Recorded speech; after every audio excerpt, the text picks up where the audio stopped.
네, 오늘은 성경 읽기 시간입니다.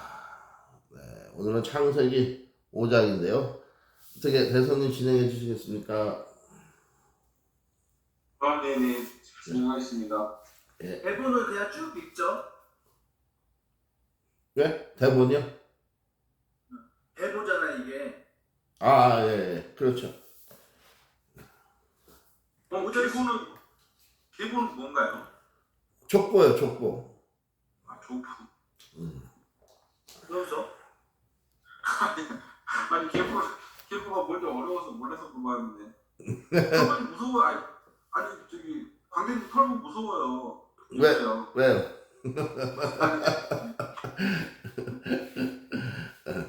그냥 뭐 별로 교훈을 얻을 게 없으면은 이런 부분은 그냥 간단한 교훈만 얻고 넘어가야죠. 네. 기도. 네. 선생님 또 기도해 주세요. 누가 제가? 네. 알겠습니다. 하나님 아버지 감사합니다. 오늘 성경 읽기 시간 우리에게 허락해 주시고 다시 모이게 하여 주시니 감사합니다. 오늘도 이 성경 읽기 시간 통하여서 우리 마음문에 찾아와 주시고 우리가 하나님과 만나는 귀한 시간 되게 하여 주시옵소서. 이 시간을 통해서 많은 분들이 하나님 만나는 귀한 시간으로 거듭날 수 있도록 특별히 이 시간에도 성령께서 함께하사 은혜 내려주시고 역사하여 주시옵소서. 말씀이 우리의 삶에 임하게 하여 주시옵소서. 드러나게 하여 주시옵소서. 예수님의 이름으로 기도합니다. 아멘. 네, 그러면 오늘은 창세기 5장을 읽고 묵상하는 시간을 갖도록 하겠습니다. 지금 나머지 두 분은 뭐 들어오고 계시는지 모르겠는데 일단 세 분이다 보니까 1, 2, 3을 전달했어요? 네, 전달은 다 했습니다. 네. 광대님, 털보님 순서대로 가겠습니다. 예. 아담의 계보. 이것은 아담의 계보를 적은 책이니라. 하나님이 사람을 창조하실 때에 하나님의 모양대로 지으시되. 한 절씩 읽어요? 5절. 5절씩 읽습니다. 5절씩 읽는 거예요? 예. 남자와 여자를 창조하셨고 그들이 창조되던 날에 하나님이 그들에게 복을 주시고 그들의 이름을 사람이라 일컬으셨더라. 아담은 130세에 자기의 모양 곧 자기의 형상과 같은 아들을 낳아 이름을 셋이라 하였고 아담은 셋을 낳은 후 800년을 지내며 자녀들을 낳았으며 그는 930세를 살고 죽었더라. 셋은 105세에 에노스를 낳았고 에노스를 낳은 후 807년을 지내며 자녀를 낳았으며 그가 912세를 향수하고 죽었더라. 에노스는 90세에 게난을 낳았고 게난을 낳은 후 815년을 지내며 자녀를 낳았으며 그는 905세를 살고 죽었더니 게나는 70세에 마할랄레를 낳았고 마할랄레를 낳은 후 840년을 지내며 자녀들을 낳았으며 그는 910세에 살고 죽었더라. 마할랄렐은 65세에 야렛을 낳았고 야렛을 낳은 후 830년을 지내며 자녀를 낳았으며 그는 895세를 살고 죽었더라. 야렛은 162세에 에녹을 낳았고 에녹을 낳은 후 800년을 지내며 자녀들을 낳았으며 그는 962세를 살고 죽었더라.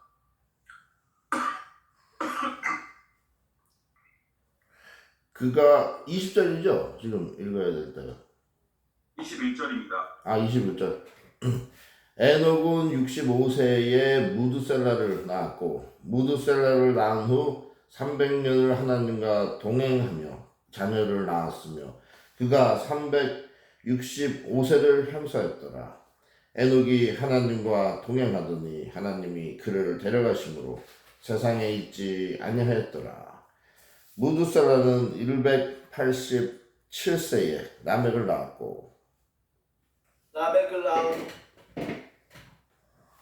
782년을 지내며 자녀를 낳았으며 그는 969세를 살고 죽었더라. 라멕은 182세에 아들을 낳고 이름을 노아라 하여 이르되 여호와께서 땅을 저주하심으로 수고롭게 일하는 우리를 이 아들이 아니하리라 하였더라. 라멕은 노아를 낳은 후 595년을 지내며 자녀들을 낳았으며 그는 777세를 살고 죽었더라. 노아는 500세 된 후에 셈과 함께 야벳을 낳았더라. 아멘. 네. 네. 여기서는 뭐 별로 중요한 거라기보다는 그냥 말 그대로 계보가 쫙 나오네요. 아담서부터 아담 남자 여자를 창조하시고 사람이라고 일컬었더라. 사람. 아담은 130살에 셋을 낳았군요. 130세에 셋째 아들 셋을 낳았고 그 후로도 800년을 더 살다가 죽었으니까 930세에 죽은 거죠. 그 다음에 셋이 105세에 에노스를 낳았고 다들 나이가 들어도 다 자녀를 출산했습니다. 그리고도 또 807년을 살았고 902세에 죽었고 에노스, 게난 게난도 계속 오래 살다가 또 특이할 만한 게 여기 그 에녹 그렇죠. 에녹이 무드셀라를 낳았는데 에녹은 하나님과 동행했고 하나님께서 그를 데려가셨습니다. 하늘로 올리신 거죠. 그래서 죽음을 맛보지 않고 하늘로 올라간 최초의 사람이 되었습니다. 에녹이. 그리고 에녹이 무드셀라를 낳았는데 이 무드셀라는 최고령자입니다. 인류 최고령자. 무려 187세 무드셀라가 산 나이가 900살이 넘어서 969세 거의 뭐 970세를 살았다는 건데요. 이게 인류 최고령자의 나이입니다. 969세. 무드셀라는 많이 들어보셨죠? 김수한무, 거북이와 두루미, 삼천각자, 동백서, 찌끼찌끼, 사프리사깡, 워리워리 사프리카, 무드셀라의 거기 뭐 나오죠. 거기에 제일 오래 산 사람들 무드셀라. 거기에 나오는 그 무드셀라입니다. 자, 뭐 그런 무드셀라가 뭐 거의 970살을 살았다. 뭐 1000살 가까이 살았다고 보면 되겠죠. 라멕이 또 중요한 사람인데요. 이 무드셀라가 라멕을 낳았죠. 이 라멕이 바로 노아의 아버지입니다. 그러니까 최고령자 무드셀라의 아들이 라멕, 또 라멕이 노아를 낳은 거죠. 자, 그래서 이 노아의 이름이 하나님께서 위로하신다, 안위하신다 이런 뜻입니다. 위로, 안위. 라멕이 노아를 낳고 노아가 500세 된 때에 셈과 함과 야벳 세 아들을 낳았습니다. 셈, 함, 야벳 노아의 세 아들들이죠. 이 아들들의 이름도 조금 중요하다고 보겠습니다. 이 아들들이 아내와 함께 그러니까 노아의 며느리들과 함께 방주에 올라가게 되는 거죠. 노아 그리고 아들 셋, 며느리가 셋인가? 그리고 노아의 아내, 노아 부부와 아들 셋과 아내 셋, 8명. 이렇게 8명이 아마 방주에 들어가는 숫자일 것입니다. 제가 알기로는. 근데 곧 나올 텐데요. 여기서 궁금한 거 있으시면은 말씀해 주시면 되겠습니다. 네, 궁금한 게 있습니다. 예. 지금 많은 이제 뭐 계보가 나왔는데 이 에녹이라는 분은 왜 하나님과 유일하게 하나님께서 데려가셨는지가 궁금하고요. 예. 그다음에 지금 여기 사람들이 아닌가요? 사람들이죠. 근데 어떻게 900년을 살고 자, 일단 에녹만 왜 유일하게 들림마다 올라갔느냐?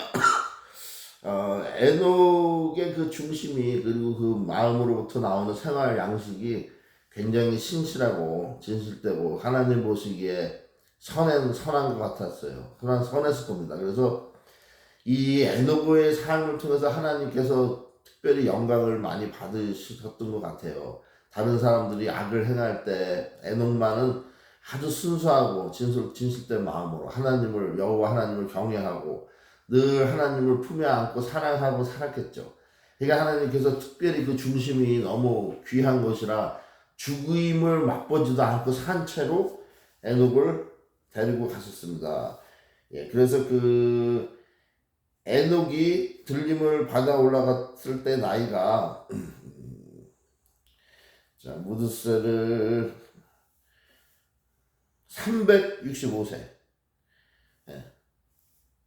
365살 때 하나님이 그를 데리고 올라갔었죠. 그러니까 다른 사람에 비해서는 뭐 3분의 1밖에 못 살았지만 그러나 이 세상에서의 삶보다도 저 하늘나라 천국에서 하나님과 사는 그 영광스러운 영생 복락이 더 귀한다는 의미도 그 교훈을 받을 수 있죠. 비록 다른 사람보다는 3분의 1 정도로 일찍 하늘로 들림을 받았지만 우리 성도들이 이 땅에서 조금 더 오래 사는 것보다는 하나님을 정말 사랑하고 살다가 이렇게 영광스럽게 죽임을 맛보자 고 들림받아 올라가는 게 그게 진짜 복이라는 거죠. 우리는 아마 육신의 죽음을 당하겠죠 앞으로. 그러나 그 후에 있는 이 영생 복락 천국에서의 삶은 에녹처럼 똑같이 누린다고 봅니다. 예. 그리고 또 왜 어떻게 그 천사까지 살았느냐? 그게 이제 요즘 과학자들이 아마 그거를 과학적으로 밝혀내는 그런 게 있는 것 같아요. 그런 연구 자료가. 근데 실제로 천사까지 사는 것이 가능하냐? 근데 하나님께서 이렇게 분명히 기록으로 남기시고 대부분 이때 조상들이 천사를 가깝게 산 걸로 봐서 인류는 원래 그렇게 오래 사는 존재로 천사이 아니고 만약에 그 선악과만 따먹지 않았다면 그 동산에서 낙원 동산 에덴에서 영원히 영생을 하는 지구가 아마 천국처럼 되지 않았을까. 따로 하늘나라 천국이었고 저는 뭐 그렇게 생각합니다. 여러분들은 어떻게 생각하실지 모르지만 이건 뭐 참 성경학자들 얘기도 아닌데 제가 생각하기에는 하나님께서 생명나무도 주셨기 때문에 그걸 먹고 따면 에덴 동산에서 영원히 영생 누렸겠죠. 천국 같은 곳이니까. 그리고 어린아이같이 순수한 마음에서 살았기 때문에 아담, 이브가 그 선악과만 따먹지 않았다면 머리가 그렇게 영악해지지 않아서 이런 공해를 발생하는 무기라든가 이런 뭐 물질들을 안 만들어냈을 거예요. 지구를 오염시키는. 그래서 아마 계속 에덴 동산 같은 그 대자연 속에서 천년 만년 영생을 살게 하는 것, 즉 죽음을 맛보지 않게 하는 게 하나님 아버지의 자녀를 사랑해서 만들어주신 천주 창조의 원리라고 생각하는데요, 질서. 그러나 그 선악과를 따먹는 바람에 뭐 수명이 단축된 것뿐만 아니고 수명은 점점 단축된 것 같아요. 천사서부터 계속 꾸준히. 그러나 거북이 같은 짐승도 뭐 몇백 년을 살지 않습니까? 그렇게 몇백 년, 천년 가깝게 사는 동물도 있는데 우리 하나님께서 우리 인류를 맨 처음에 그렇게 오래 살 수 있게끔 만들어 주셨다는 거를 확실히 믿을 수 있을 것 같아요. 저는. 어떻게 답변이 되는지 모르겠습니다. 네네네. 방금 말씀하신 천사는 이 이전 세대 천사들이 살았었나요? 천사는 하나님께서 인류보다 먼저 창조하신 것만은 틀림없어요. 네. 그래서 지금 아담 이브를 만드셨을 때 뱀이 이브를 꿰잖아요, 곧바로. 근데 그 뱀 속에 사단의 영이, 루시퍼의 영이 들어갔다는 거죠.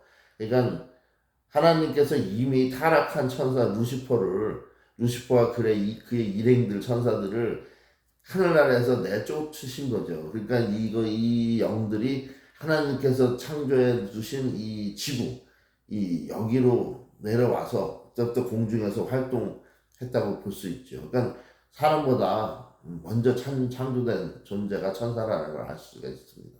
네네. 네, 감사합니다. 그러면 예. 6장 사람의 죄악 시작하도록 하겠습니다. 6장이요. 털보님은 뭐 궁금하신 거 없으세요? 5장에서.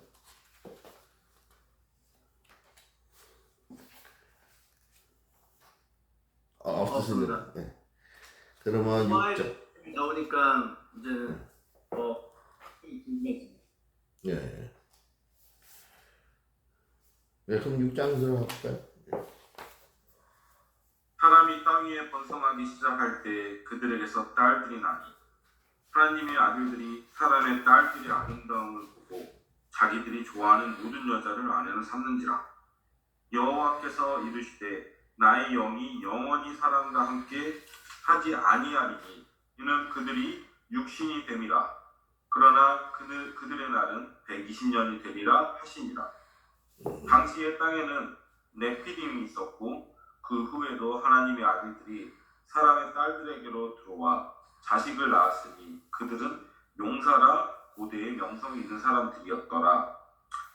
여호와께서 사람의 죄악이 세상에 가득함과 그의 마음으로 생각하는 모든 계획이 항상 악할 뿐임을 보시고 땅 위에 사람 지으셨음을 한탄하사 마음에 근심하시고 가라사대 나의 창조한 사람을 내가 지면에서 쓸어버리되 사람으로부터 육축과 기는 것과 공중의 새까지 그리하리니 이는 내가 그것을 지었음을 한탄함이니라 하시니라.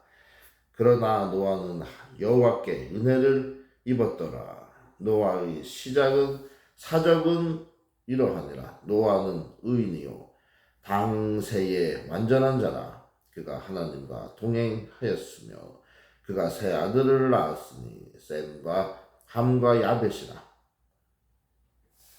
그때 온 땅이 하나님 앞에 부패하여 포악함이 땅에 가득한지라. 하나님이 보신즉 땅이 부패하였으니 이는 땅에서 모든 혈육 있는 자의 행위가 부패함이었더라. 하나님이 노아에게 이르시되 모든 혈육 있는 자의 포악함이 땅에 가득함으로 그 끈 날이 내 앞에 이르렀으니 내가 그들을 땅과 함께 멸하리라. 너는 고페르 나무로 너를 위하여 방주를 만들되 그 안에 칸들을 막고 역청을 그 안팎에 치하라. 내가 만들 방주는 이러하니 그 길이는 300규빗, 너비는 50규빗, 높이는 30규빗이라.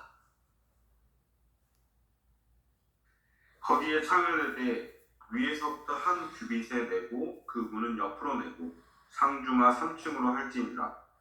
내가 홍수를 땅에 일으켜 무릇 생명의 기운이 있는 모든 육체를 천하에서 멸절하니 땅에 있는 것들이 다 죽으리라.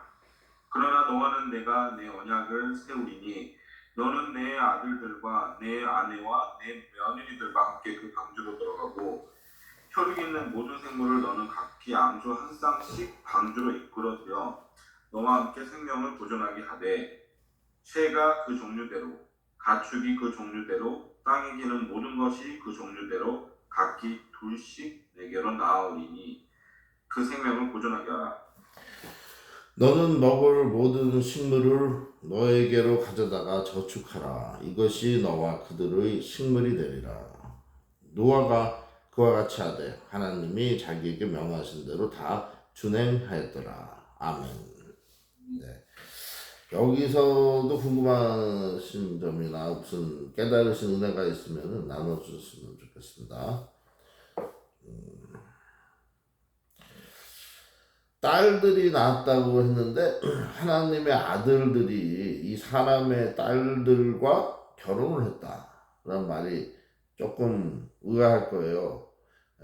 하나님의 아들들은 누군가? 사람의 딸이라면 이해를 하겠는데 여기에 대해서 그 주석 해석하기로는 뭐 천사들이 내려와서 사람의 딸을 취해서 아내로 삼았다.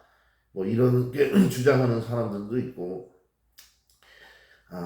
아니면은 하나님에 속한 의로운 사람들이 이 세상에 속한 악한 사람들의 딸들과 결혼함으로써 그 여호와 신앙이, 순수한 신앙이 흩어졌다, 퇴색됐다, 이렇게 해석하는 사람도 있습니다. 그러나 성경에는 분명한 건 없는데 하나님의 아들들이 사람의 딸들과 결혼했다.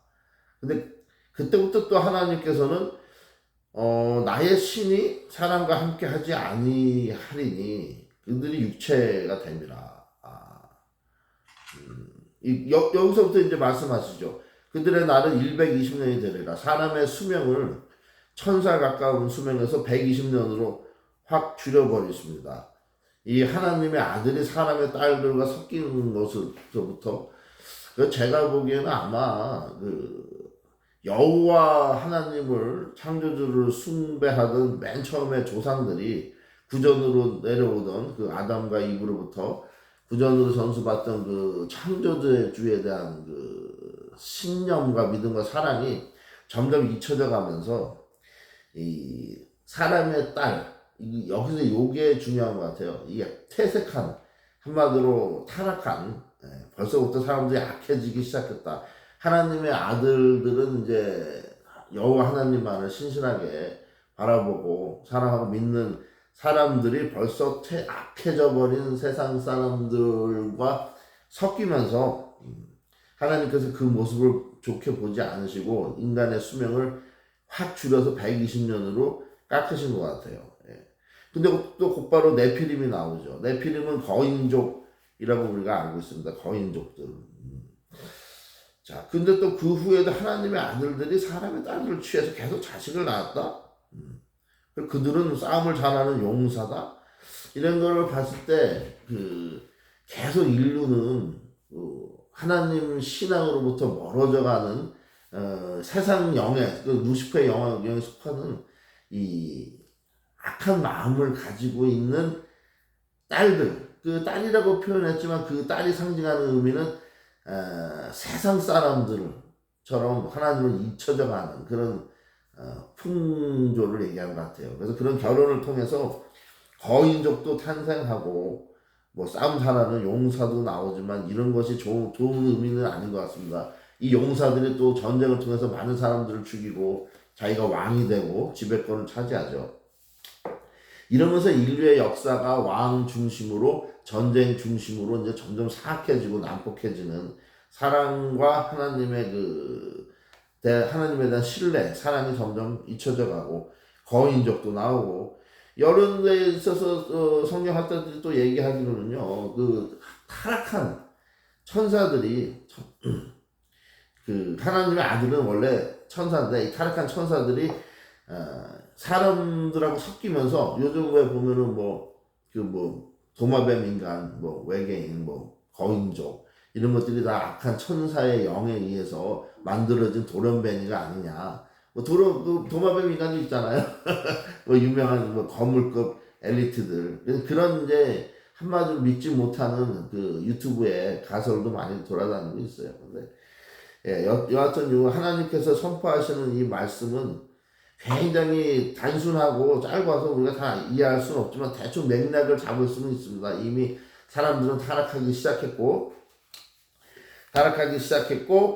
하나님께서 그 타락함과 동시에 인류의 수명을 확 줄이셨고 120살로 그러면서 거인도 나오고 싸움 잘하는 사람도 나오는데 별로 좋은 의미 같지는 않아요.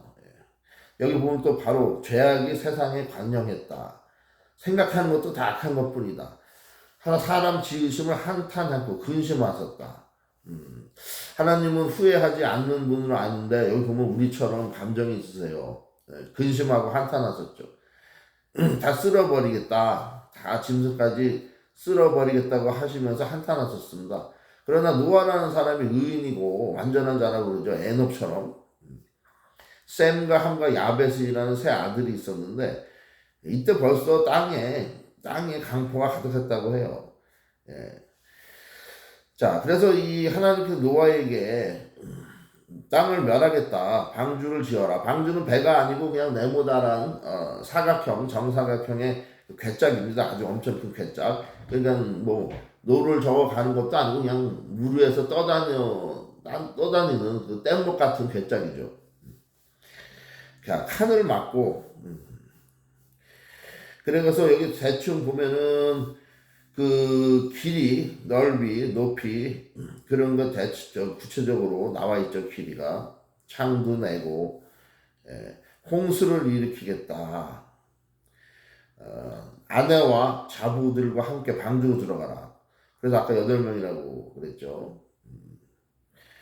자, 암수 한 쌍씩 드리라. 이건 뭐 노아가 수집했다고 보기는 어렵고 하나님의 권능으로 각 짐승들이 암수 한 쌍씩 노아 앞으로 방주 앞으로 다 스스로 나와왔다고 볼 수 있겠죠. 다 모든 것이 종류대로 내게로 나아오리니 노아에게 나아올 거라고 그러셨죠. 하나님의 권능으로 구원받을 만한 종족이 보존될 만한 모든 짐승들이 다 나왔겠죠. 그래서 식물을 저축하라고 하셨고요. 먹을 식물을. 그래서 노아가 지어지는 과정이 여기 6장에 이제 기록되어 있습니다. 여기서 궁금하신 거나 깨달은 은혜가 있을까요? 여기 메시지 책에는 이제 네. 14절부터 우리가 15절부터 그 길이를 규빗으로 표기해서 네. 조금 감이 안 올 것 같아서 여기는 이제 미터로 풀이를 해서 제가 이 부분을 잠깐 읽어드리겠습니다. 예. 너는 티크납으로 배를 한 척 만들어라. 배 안에 방을 여러 개 만들고 역청으로 배 안팎을 칠하여라. 배의 길이는 140m, 너비는 23m, 높이는 14m가 되게 하여라. 네. 배에 지붕을 달고 맨 위에서 45cm 아래에 창을 하나 내고 배 옆쪽에 출입문을 내어라. 그리고 아래층과 가운데층, 위층 이렇게 3층으로 만들어라 라는 내용입니다. 예. 3층 구조로 된 큰 방주군요. 네, 관계 그 질문이 하나 있습니다. 예. 제가 어제 그 모세에 관련된 영화를 봤는데요. 네.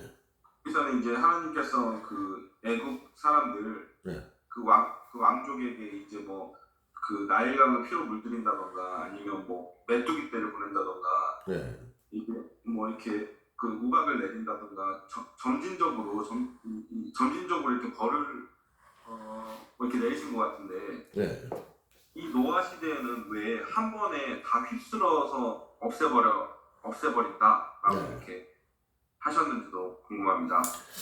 그 이집트 사람들로부터 선민 이스라엘 백성들을 구원해 내실 때는 인류 전체를 멸한 게 아니고 그 구원, 이스라엘 백성들을 구원이 목표였던 거죠. 구원. 그러니까 이집트 사람들을 완전히 다 죽이신 것도 아니고 그 이스라엘 백성들만 구원 꺼내 오시기에 적당한 만큼 바로 왕이 만약에 그냥 순순히 일찍 내보내줬다면은 그런 10가지 재앙도 한 장도 임하지 않았겠죠. 그러나 바로 왕이 강팍함으로 고집을 부려서 결국 10가지 재앙을 다 막고 난 뒤에 놓아주잖아요.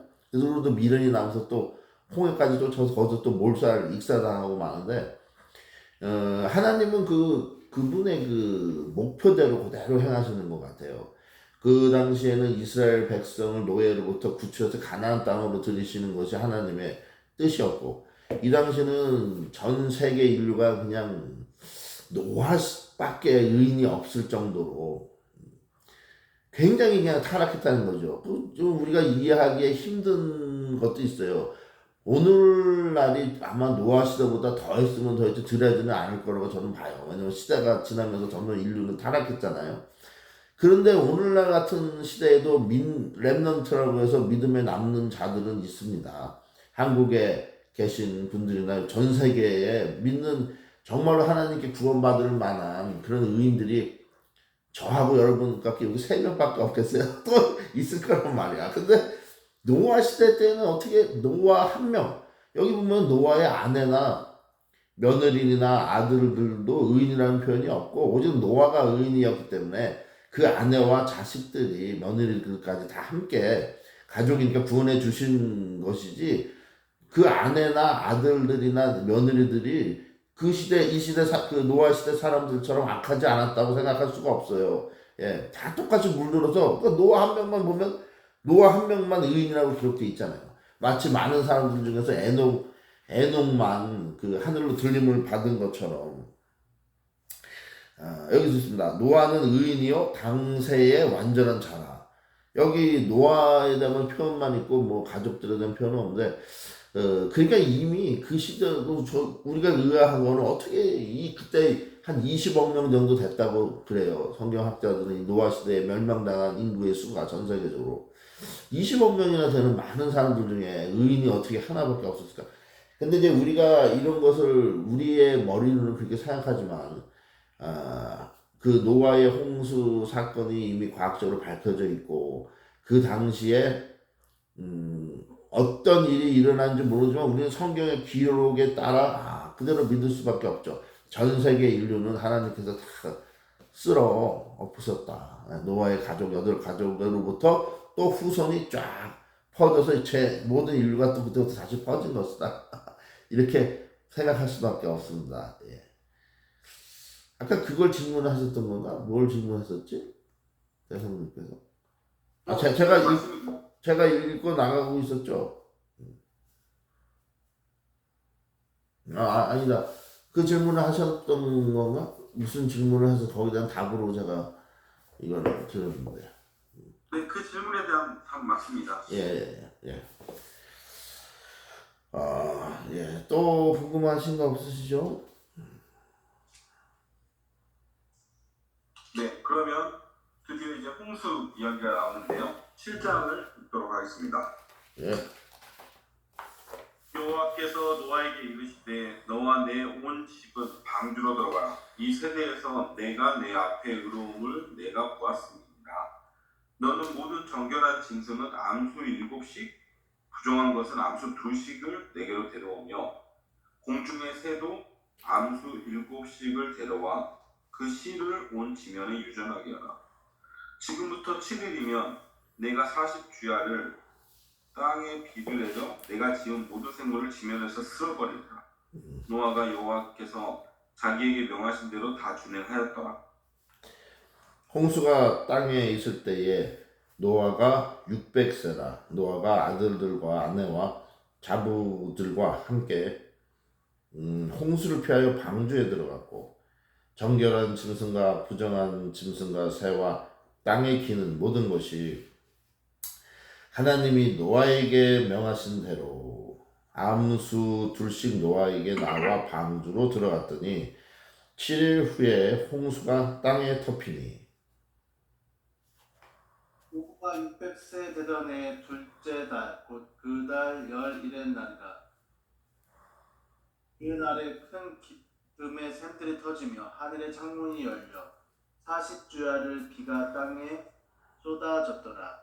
곧 그날에 노아와 그의 아들 셈, 함, 야벳과 노아의 아내와 세 며느리가 다 방주에 들어갔고 그들과 모든 들짐승들이 그 종류대로 모든 가축이 그 종류대로 땅에 기는 모든 것이 그 종류대로 모든 새가 그 종류대로 무릇 생명의 기운이 있는 육체가 둘씩 노아에게 나와 방주로 들어갔으니 들어간 것들은 모든 것의 암수라.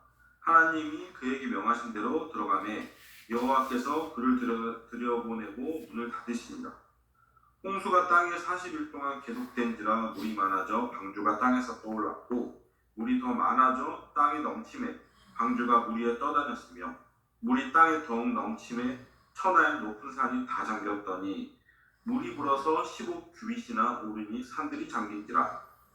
땅 위에 움직이는 생물이 다 죽었으니 곧 새와 육축과 들짐승과 땅에 기는 모든 것과 모든 사람이라. 육지에 있어 코로 생물의 기식을 호흡하는 것은 다 죽었더라. 지면의 모든 생물을 쓸어버리시니 곧 사람과 짐승과 기는 것과 공중의 새까지라. 이들은 땅에서 쓸어버림을 당하였을 때 홀로 노아와 그와 함께 방주에 있던 자만 남았더라. 물이 150일을 땅에 창일하였더라. 아멘. 네, 여기도 한번 쭉 묵상해 보죠. 여러분들도 한번 묵상하시면서 깨달으시는 은혜도 나눠주시고 또 궁금한 거 있으면 말씀해 주세요.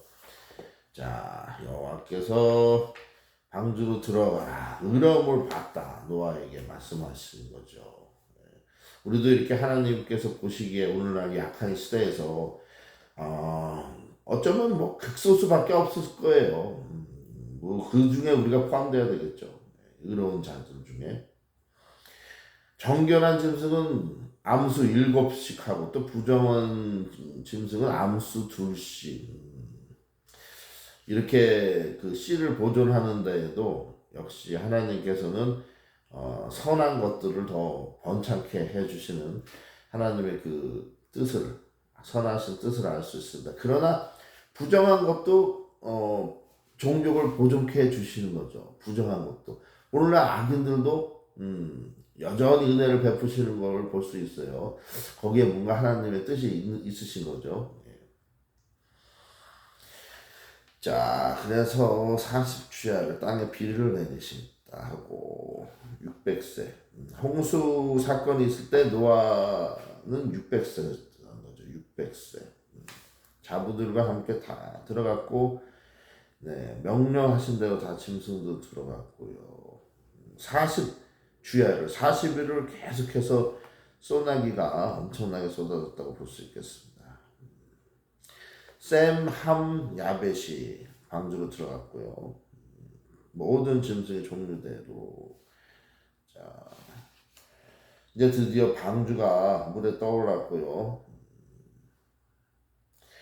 높은 산도 다 덮였다. 이런 걸 보면 그 당시 전 지구에 있는 모든 인류는 다 죽임을 당했다고 볼 수밖에 없네요. 얼마나 타락했으면은, 오늘날이 더 이때보다 타락했으면 더 타락했을 건데, 과연 구원을 받을 사람이 14만 4천 명이나 될까? 저는 그것도 궁금해요. 왜냐면 여러분들도 주위에 교회도 많고 아시는 분도 지인들도 많겠지만, 여러분들께서 판단하시고 그냥 느끼시기에 저 교회가 정말 진실되다. 저 교회 다니면 내가 막 다니고 싶고, 전혀 이런 교회, 진실된 교회 못 봤다. 이렇게 여러분 마음에 합격선에 들을 만한 교회나 아니면 개인적으로 지인이나 사람을 만나서 인간관계, 대인관계를 맺을 때 이 사람처럼 신실하고 진실된 사람은 진짜 본 적이 없다. 정직하고 사랑도 많고 너무 하나님의 사람이다.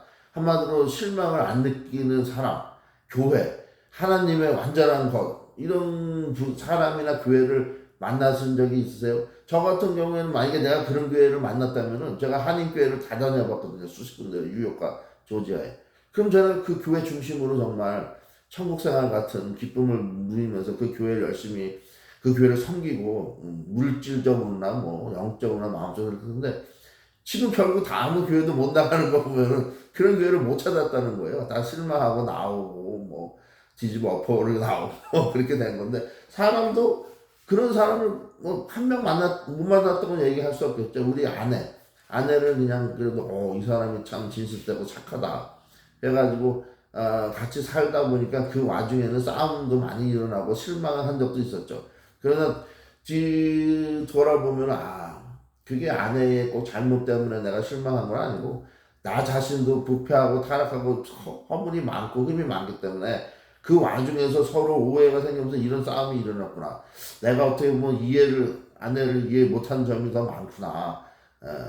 그런 걸 많이 느꼈죠. 왜냐면 저는 약간 좀 공격적이고, 제 아내는 공격적인 것보다는 약간 좀 꽁한, 자기 마음을 표현 안 하는 이런 두 성격이 합치다 보니까 부딪히니까 오해가 싹 트거든요. 나는 그래서 제가 아내를 일방적으로 오해하는 경우가 많았죠. 그러나 지금 여러분들도 지금 털보님은 교회 생활도 하고 계시지만, 대성님은 교회를 여러분들 몇 군데 다녔는데 아직 마음에 드는 교회를 못 찾으신 것 같고, 그래서 여기서 저희가 만난 건데, 주위 분들도 아마 여러분들이 이 여자가 내 배필감이다. 너무 순수하고 진실되다. 너무 좋다. 그런 여자가 있어서 아마 여러분들이 생명을 바쳐서 대쉬를 하고 10번 찍어서 안 넘어가는 나무가 없다고 그렇게 열심히 대쉬를 하다 보면 아마 결혼에 성사했을 거예요. 그러나 지금 여러분들이 그런 배필도 아직 못 만나시고 교회도 못 찾으셨잖아요. 지금 털구님은 출석하신 교회가 있으니까 그 교회가 그런 교회일지도 모르지만 어쨌든 저의 개인적인 생각은 그래요. 지금 세상에도 의인이나 진실된 교회 찾아보기가 정말 한 명도 찾아보기 힘들다. 그나마 지금 대성님 같은 분이 참 희한한 분으로서 요즘 보기 드물 분이긴 하다. 그 중년의 나이에 독신으로 지내면서 어린아이 같은 순수한 마음을 유지하고 있다. 예? 얼굴은 이제 나이에 따라 이렇게 늙어는 가지만 마음속은 순수한 마음을 가지고 있다. 물론 털무님도 그렇게 순수하니까 두 분이 친구가 되셨겠지만, 예. 하여튼간에 그렇습니다. 여러분들은 거기에 어떻게 생각하세요? 요즘 세상에 여전히 참 좋은 사람도 많고 진실된 교회도 많다. 이 시대가 노아의 시대보다는 더 나은 것 같다. 왜냐면 노아의 시대에는 노아 한 명밖에 의인이 없었잖아요. 20억 명 중에. 오늘 전 세계 인구가 80억 명이라 해도 그러면 4배인데 그러면 의인이 한 4명. 그럼 우리 셋에다가 또 한 명 인원밖에 없다는 얘기야. 여러분 생각 어떠세요? 저는 이제 그 털보가 제가 고집이 워낙 세다 보니까 네. 광대님을 통해서 제가 이제 이 신앙심을 갖게 돼서 광대님께 너무나도 감사하다고 이야기를 하더라고요. 털보님이? 네. 네. 그래서 저도 이제 광대님과 이제 이렇게 광대님에 매료되고 같이 이렇게 신앙생활을 하게 됐던 이유가 그 광대님이 아까 말씀하신 그 어떤 나만의 신앙에 대한, 그러니까 신앙에 대한 프레임은 아닌데 신앙에 대한 제가 그 어떤 그 기준을 두고 있었던 것 같아요. 그게 되게 어렵고 내로남불처럼 들릴 수도 있겠지만 내가 생각하는 신앙이라면 나는 생각이 항상 있었거든요. 그래서 근데 이제 광대님처럼 이제 정말 순수한 신앙을 하고 계신 분을 만나게 돼서 저는 너무 행복했고, 네, 그리고 이제 털보 같은 경우도 사실은 이제 사실 하나님께서 그 사랑과 나눔을 많이 실천하라고 하잖아요. 네. 근데 제가 털보한테 항상 그렇게까지 해야 되니? 라고 할 정도로 주변에 이제 그 나눔이나 이런 것들을 늘 실천하거든요. 털보님이. 그래서 그게 말이 아닌 말 그대로 행하는 행동, 그런 행동을 실천하는 친구라 이제 어찌됐건 저는 너무 행복하죠. 제가 주변에 생각하는 가장 참된 신앙인들이 모여 있는 것 같고. 아주 중요한 말씀인데 그 털보님이 그런 삶이 그 실행으로 실천을 옮길 수 있는 그런 삶이 말입니다. 사실 이 말로만 하는 삶보다 훨씬 힘들고 드물어요. 그런 분이. 저처럼 말로 하는 사랑 말하는 사람들은 너무 많아요. 교회 가도 나는 사랑의 은사가 있다.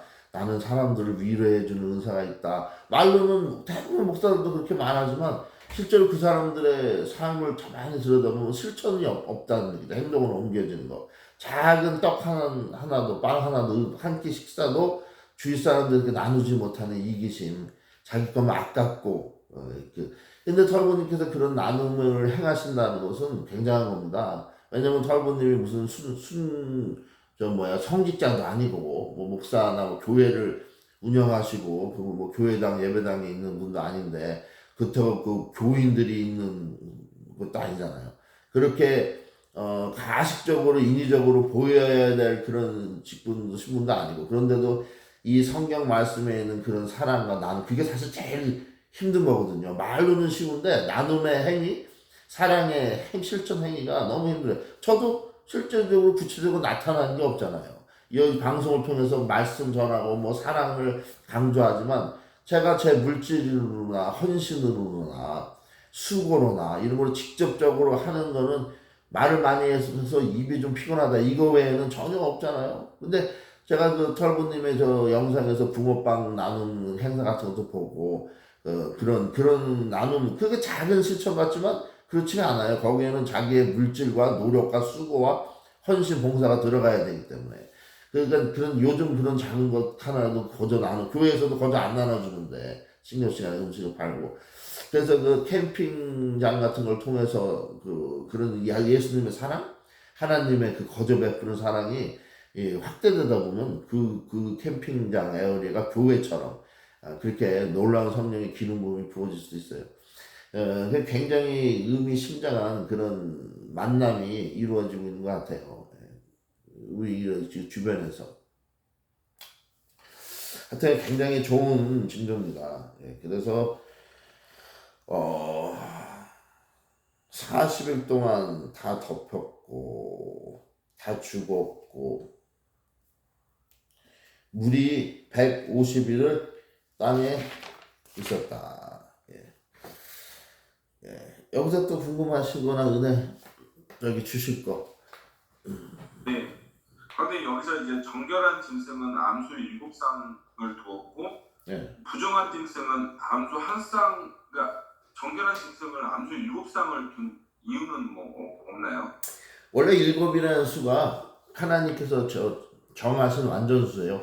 삼위일체 하나님 7일간의 천지 창조. 그리고 그 다음에 이제 열이 아닌 12, 12계절, 아니 12달, 그리고 12지파, 12제자, 12장로, 이렇게 해서 하나님께서 택정하신, 일방적으로 하나님께서 정하신 하나님의 수, 완전수, 의로운 수가 3, 7, 12, 그리고 10의 배수인 뭐 24, 48, 그리고 12 곱하기 12가 144죠. 그래서 144의 완전수, 충족수, 1000을 더해서 14만 4천 명이 되는 거예요. 144 곱하기 1000 해가지고 14만 4천 명이라는 의인을 마지막 시대에 구원해 주시겠다. 그러나 그것은 어디까지나 상징수입니다. 하나님의 숫자 12, 완전수 12에다가 12를 곱하고 거기에 1000을 곱해서 하나님께서 마지막 날에 구원해 주실 의인들은 이렇게 많다. 하나님의 완전수 12에 12를 곱하고 거기다 충족수, 풍요한 수인 1000을 곱해서 14만 4천 명이나 되는 넉넉한, 결코 인색하지 않은 구원을 행해 주시겠다. 그러니까 노아의 시대 때는 의인 노아 한 명이지만 지금 우리가 사는 이 말세 지말에는 인구가 더 특별히 많아서 그런 것 같지는 않고, 예수님의 그 사랑의 복음, 그 십자가의 그 복음을 통해서, 그 희생을 통해서 하나님께서 더 광범위하고 풍요롭게 결코 인색하지 않은 두 번째 구원의 길을 열어주시겠다는 거죠. 노아의 시대 때는 너무 의아할 정도로 너무 적잖아요. 한 명밖에.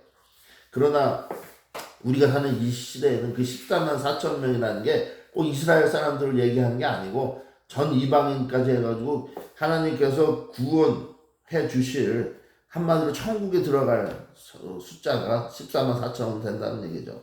거기에 이제 우리가 지금 신천지에서는 그걸 실질적인 숫자로 보고 자꾸 개정하고 14만 4천이 넘으니까 또 다른 핑계 대고 별 수작을 다 하는데, 우리는 그런 어거지 쓰는 게 아니죠. 네. 관계님, 그리고 제가 아까 말씀드린 그 이제 어제 봤던 모세, 모세 같은 경우는 이제 그 하나님께서도 음성을 계속 들려주시는데도 계속해서 의심하고 중간에 이제 본인도 확실히 못 갖고 이렇게 계속 가잖아요. 그렇죠. 여기 노아를 보면 5절에 노아는 하나님께서 명령하신 대로 다 행했다라고 돼 있는데요. 근데 이제 이게 성경이라서 이게 뭐 영화랑 다르게 짧게 표현돼서 그런가, 아니면 노아는 어떤 하나님에 대한 뚜렷한 뭐 신뢰할 수 있는 계기나 이런 게 없었는데도 이렇게 온전히 복종하고 이렇게 갈 수 있었나, 이런 궁금함도 있고요. 노아의 인생에 있어서 계속 하나님께서 직접적으로 노아에게 음성을 들려주셨던 것 같아요. 여기서 구체적으로 그 길이 치수 이런 것까지 다 명하시고 구체적인 모든 계획을 지시하시잖아요. 이렇게 방주를 만들려고. 노아가 다른 사람들하고 틀리게 하나님께 선택받아서, 아까 에녹처럼, 에녹도 하나님과 동행을 했다 그랬는데 평생, 그건 에녹도 하나님의 음성, 선지자처럼 에녹이 선지자였던 거죠. 첫 번째 선지자. 그러니까 에녹이 선지자로서 하나님과 늘 대화하고, 그러니까 노아도 그런 선지자적 입장이죠. 선지자적 인물이죠, 노아가. 그러니까 하나님과 늘 음성을 듣고 모세처럼 그런 가운데 하나님을 더 신뢰하는 그 수준이 모세보다 더 확실했다. 에녹과 노아가. 왜냐면 모세는 평생 80살까지 하나님의 음성을 못 듣다가 80세 때 그 떨기나무 붙은 그걸 보고 그때 처음으로 하나님의 음성을 들은 거잖아요. 하지만 이 노아나 에녹은 벌써 어렸을 때부터 평생을 하나님과 동행하면서 벌써 고대에는 하나님의 직접적인 직통 계시와 음성을 듣는 일이 더 많았다고 볼 수 있어요. 우리가 구약시대 선지자 모세 때만 해도 모세에게 직접 음성을 들려주셨잖아요. 그러나 모세는 80살 되던 때에 하나님으로부터 딱 들림받고 쓰임받기 시작했고, 이 에녹이나 모세는 평생을 하나님과 동행했던 의인들로 볼 수 있죠. 그러므로 모세보다는 더 믿음이, 하나님에 대한 신뢰가 컸겠죠. 방주를, 그 어마어마한 방주를 만들라고 하는데 그게 뭐 장난감 만드는 것도 아니고 엄청 수고를 수년에 걸쳐서 제작해야 되는 건데, 그것을 행하니까 주위 사람들이 미쳤다고 그러잖아요. 왜 산에다가 배를 만들고 있냐, 방주를. 바닷가에다 강가에 만들어야지. 그걸 어떻게 들고 뭐 물에 띄우려고. 근데 그러니까 정신 나간 짓을 하는 건데, 자기가 확신이 없었으면 그렇게 못했겠죠. 모세도 가라고 음성까지 들어주는데 요 핑계 저 핑계 대고 있잖아요. 자기 죽음이 무서워서 그러진 않았을 거예요, 모세가. 왜냐면 자기 백성을 사랑해서 살인까지 했던 정열이 넘치는 사람이었는데, 다만 여호와 하나님에 대한 신뢰성이 확실히 믿고 붙잡고 그냥 순종하고 준행하는 그 정신이 노아만 못했던 건 확실한 것 같아요. 아주 예리한 부분을 지적했어요, 주 대선님께서. 그래서 모세가 이 핑계 저 핑계 될 때 하나님께서 화를 내시죠. 결국은 모세는 무리바 물 사건에서 그때도 하나님께 온전히 순종하지 못했어요. 자기 혈기를 부리고 결국은 가나안 땅에 입성 못하는 거, 느보산에서 죽임을, 바로 코앞에서 죽임을 맞잖아요. 그냥 우리가 하나님께 정말 천국 가는 걸 떠나서 지옥 안 간다고 해서 그것만은 아니라고 생각할 게 아니고, 천국에서 상급이 천차만별이라고 성경에 기록되어 있어요. 부끄러운 턱걸이 구원서부터. 근데 우리가 천국에 본 금은 보화를 쌓고 소중한 보화를 쌓고 천국에서 큰 상급 받고 칭찬받고, 바로 하나님 밑에서 그래도 지휘자, 다스리는 위치에서 천국 시민으로 살려면요, 우리가 여기서 하는 거에 따라 천국에서의 모든 그 계급이라기보다는 신분, 직분이 결정되겠죠. 그래서 우리가 모세보다 더 확실한 그 믿음을 갖고 나가야 돼요. 네, 모세보다 더 확실한. 아주 좋은 질문을 해주셨어요. 유대인들은 모세를 굉장히 영웅처럼, 굉장한 선지자, 큰 사람처럼 받들지만, 성경에 보면은 모세가 허물이 좀, 믿음이라든가 허물이 많았죠. 네. 그러나 모세같이 위대한 선지자는 없었다. 요셉처럼 온유한 자도 없었다. 이런 기록이 있는 걸로 봐서 하나님께서 모세의 장점들을 많이 있으니까 모세를 들어 쓰신 거겠죠. 그러니까 저나 대성님이나 털보님이 이렇게 셋이 무슨 삼겹줄은 끊어지지 않는다는 성경 말씀도 있지만, 우리 세 사람의 인성과 각 특징 속에서 서로 부족한 것을 충족해 줄 수 있는 장단점들이 다 있다고 봐요. 그렇기 때문에 우리가 이렇게 세 사람이 모였을 때는 뭔가 큰 일을 할 수 있을 것 같다는 생각이 들어요. 두 사람도 아니고 지금 계속 세 사람이 모이잖아요. 물론 털부님은 출석하는 교회가 있지만 그걸 떠나서 교회의 범위를 넘어서 우리가 이렇게도 하나님의 일을 하고 저렇게도 하나님의 일을 해야 되니까, 교회는 꼭 교회라는 울타리는 필요 없다고 생각해요. 교회가 중요한 게 아니고 하나님 나라의 확장과 복음의 확장이 중요한 거니까. 우리가 모여있는 요 세 사람의 모임도 교회죠. 교회.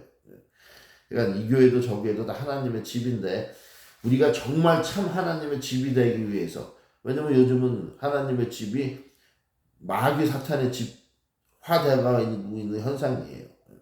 교회가 믿음을 고취시켜주는 곳이 아니고 신락 같은 믿음도 실족시켜고 떨어뜨려버리는 그런 장소로 변해가서, 오히려 많은 사람들이 교회 때문에 다시는 내가 하나님 예수는 찾나 보자, 이런 세대가, 악하게 돌아가는 세대가 되고 있죠. 지금 사실이에요. 교회에 실망을 해서 젊은이들이 떠나가고 교회 노인들밖에 안 남고 점점 그런 스타일가 돼가죠. 그러니 이 노인 세대가 1세대가 다 돌아가시고 나오면 이제 그때 교회의 미래는 정말 암울하다고 봅니다. 지금 젊은 사람들의 사고방식을 보세요. 하나님 편이 아니고 팔레스타인 편, 자기하고 아무 상관도 없는 아람 사람들 편에 쓰잖아요. 점점 젊은 사람들이, 미국의 대학생들도 그렇고 대모하는 거 보세요. 점점 세상은 하나님의 뜻과 기류와 멀어지고 있는 사탄을 쫓아가는 그런 길로 가고 있는 것 같아요. 이 대홍수 심판 같은 심판이 임하지 않겠습니까? 어제 뉴스 보니까 이제 뭐 이란이 거의 뭐 백기를 들 정도로 이스라엘을 막 때리고 있는데요. 이란을. 결국은 그 작은 이스라엘 배후에 미국의 힘도 아니고 지금 하나님의 강권적인 그 힘이 배후에 없다면 어떻게 그 등치 큰 핵도 보유한 이란도 순식간에 그냥 쪽을 못 쓸 정도로 강하게 밀어붙이고 있는 거죠. 이스라엘하고 맞붙고 전쟁하는 나라마다 패할 거예요. 이제 왜냐면 지금 마지막 시대고 그런 예언이 돼 있어요. 이스라엘이 이긴다. 모든 전쟁에서 이긴다고 요한계시록에 기록돼 있어요. 마지막 시대에는. 그래서 아마겟돈 전쟁의 최후의 인류 전쟁인데 아마 그게 핵전쟁이 되겠죠. 그 아마겟돈 중동 지방을 중심으로 이루어지는 그 아마겟돈 전쟁에서 이스라엘이 승리를 합니다. 이스라엘 편에서 나라들과 함께. 아마 거기에 미국이 들어가겠죠. 왜냐면 도널드 트럼프가 지금 얼마나 이스라엘 민주당보다 이스라엘을 밀어주고 있잖아요. 그런 사람부터 선출시켜주고 총알도 빗나갔잖아요. 귀 한쪽만 스치면서. 그러니까 하나님의 그런 역사가 있는 거죠. 도널드 트럼프를 통한 그 하나님 스케줄대로 그대로 가고 있어요. 이스라엘은 모든 전쟁에서 이길 겁니다. 그 작은 나라가 우리 한반도보다도 더 작은 나라가 모든 강대국들이 이기고 하나님의 나라 국가로서 우뚝 서는 최후의 순간에 예수님 재림할 당시에 그런 놀라운 일이 벌어지겠죠. 영광의 일이. 어쨌든 우리 다음 세대에 벌어질 일이겠죠. 그건 몰라요. 지금 거의 시간이 다 된 것 같아요.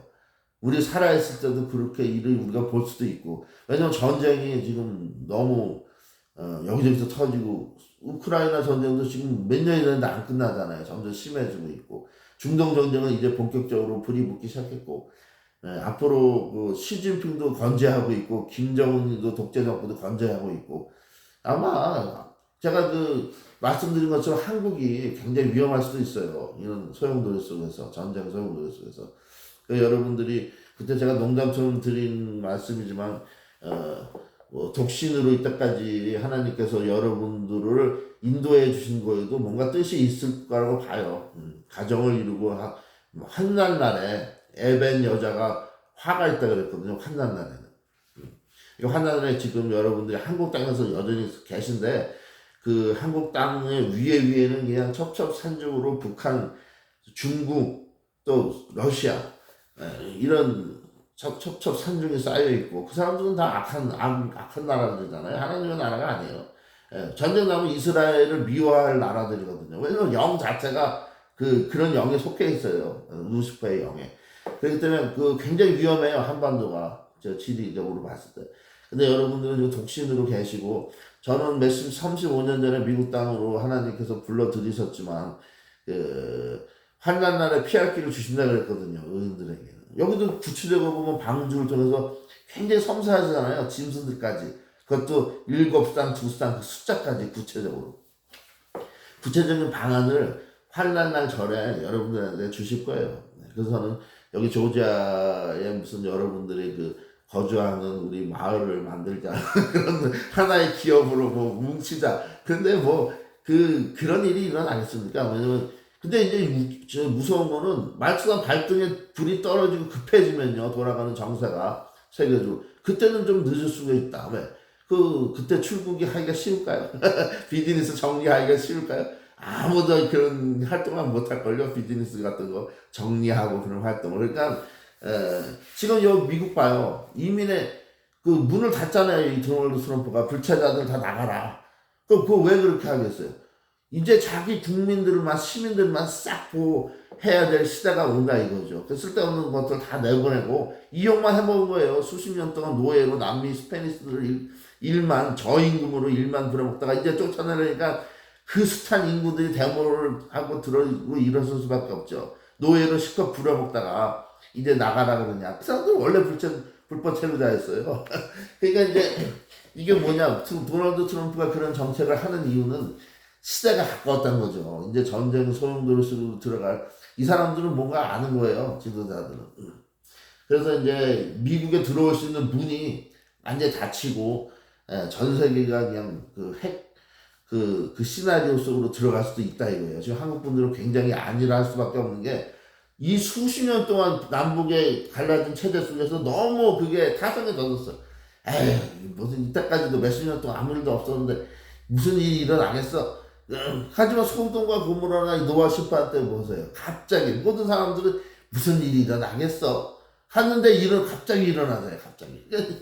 지금 정세가 이 성경 요한계시록이나 이런 모든 걸 안다면요. 우리가 요한계시록을 다뤄야 돼요. 그래서 요한계시록도 이제 창세기 어느 정도 끝나면 계속 구약만 밀고 들어갈 게 아니고 요한계시록으로 옮겨서 요한계시록도 좀 파고들고 이렇게 하는 게 더 지혜로울 수 있어요. 요한계시록에 방금 말씀하신 예언이나 이런 부분들이 있나요? 다 거기 있죠. 집대성대에 있죠.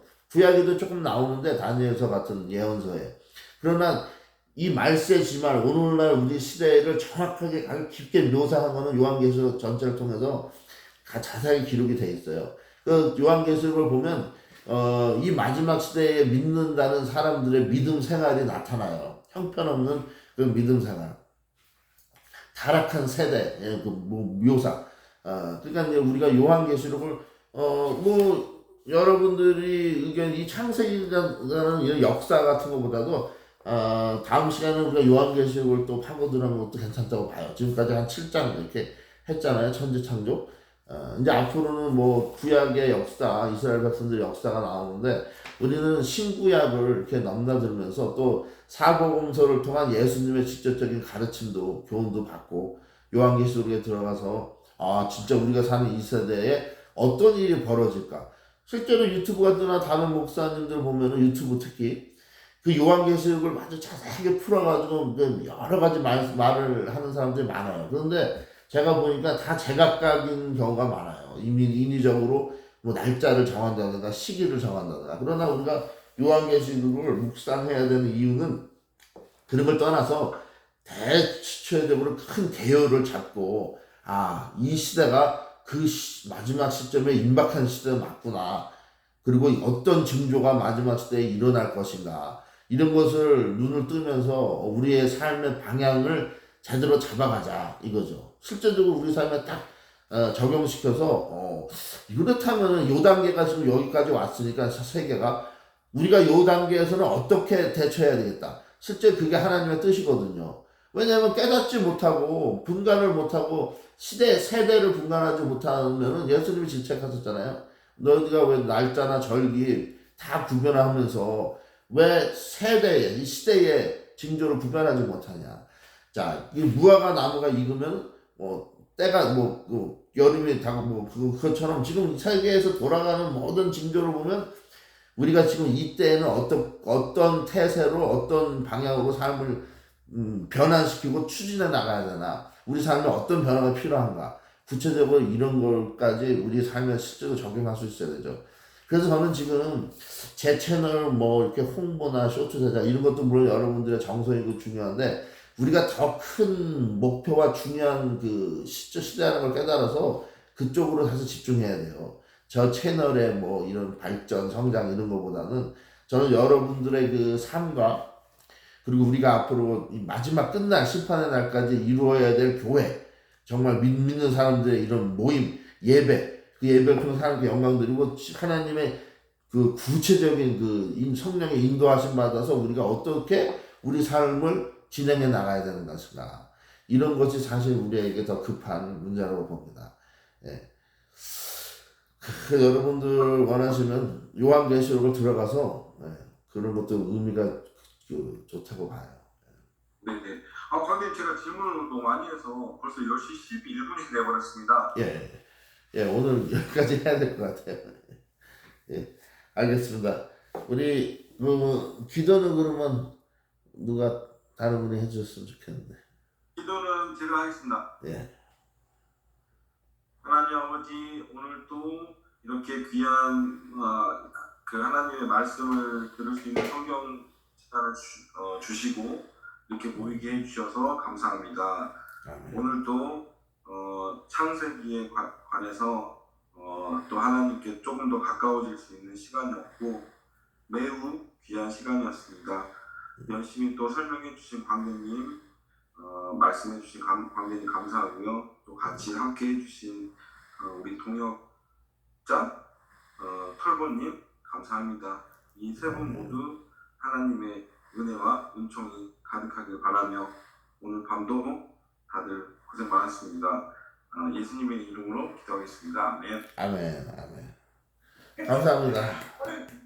기도가 아직도 너무 부끄럽습니다. 아니 점점 더 좋아지고 또 내용이 더 좋아요 기도가. 네네.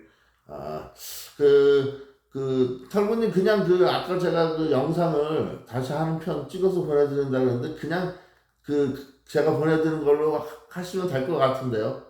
자꾸 또 찍고 하는 게 좀 하나님 보시기에 좋은 것 같지가 않아요. 그냥 거기로 만족하고 털보님께서 해주시면은 그걸로 그냥 광고하는 걸로 하죠.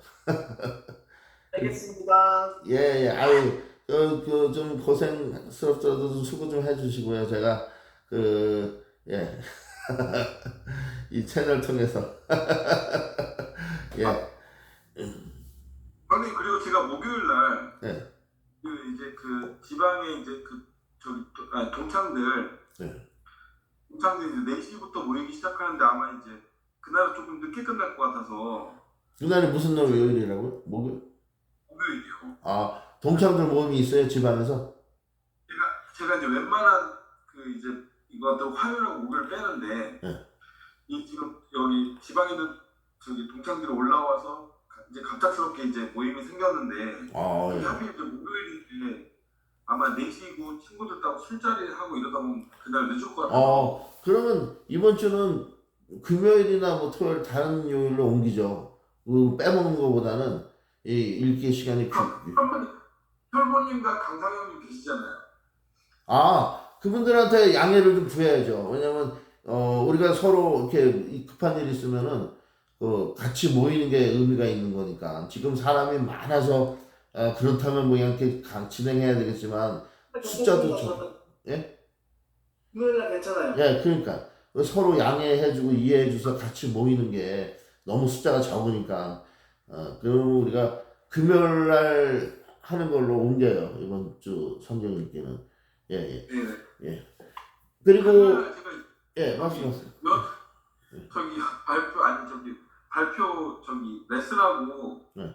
반주 맞추는 날이라서 금요일 날이. 금요일 날이 그러면은 해봐요. 네? 토요일 날 괜찮아요. 토요일은 또 무슨 날이 있으세요, 대성님? 네. 그래서 제가 목금토 이렇게 다 일정이 있어가지고. 그래서 그럼 내일은 수요일은 한 주 쉬죠. 아니 이번 주 일정이 너무 많더라고. 내일 축구하러 가는 날. 내일 축구하러 가세요? 운동. 아니 축구는 어디 동네 조기 축구에 나가세요? 아니 저기 풋살이요, 풋살. 풋살. 열심히 운동하시네. 그러면 어떻게 이번 주는 스킵할까요? 네. 그래요. 그러면 스킵하고 다음 시간에 그럼 어떻게 계속 상세하게 나갈까요? 아니면 요한계시록으로 좀 해볼까요? 요한계시록 하다가 다시 또 다른 부분으로 갈 수도 있고 너무 한 책만 하는 것보다 자꾸 옮겨 다니는 것도 좋아요. 이것도 저는 출애굽기까지는 했으면 좋겠어요. 출애굽기? 왜냐면 대성이가 지금 모세에 관련된 영화를 보고서 네. 성경을 영상으로 알아가는데 이 모든 게 성경에 있는 내용들이니까 네.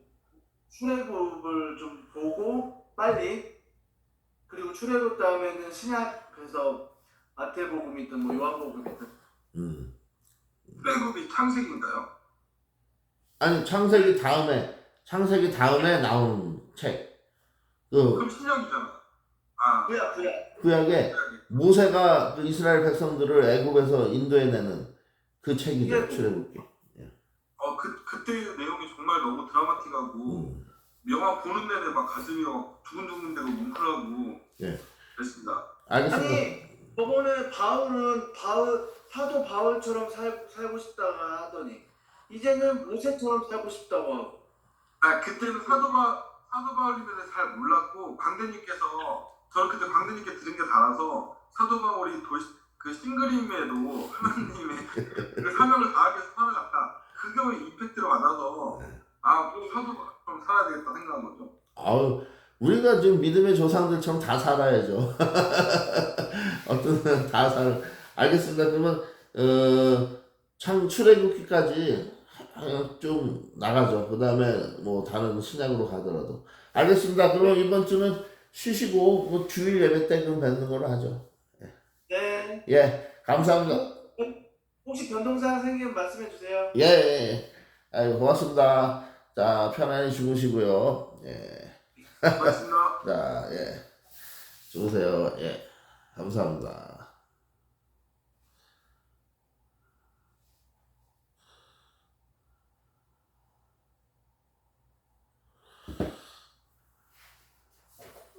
이것으로 성경 읽기 창세기를 마치겠습니다. 감사합니다.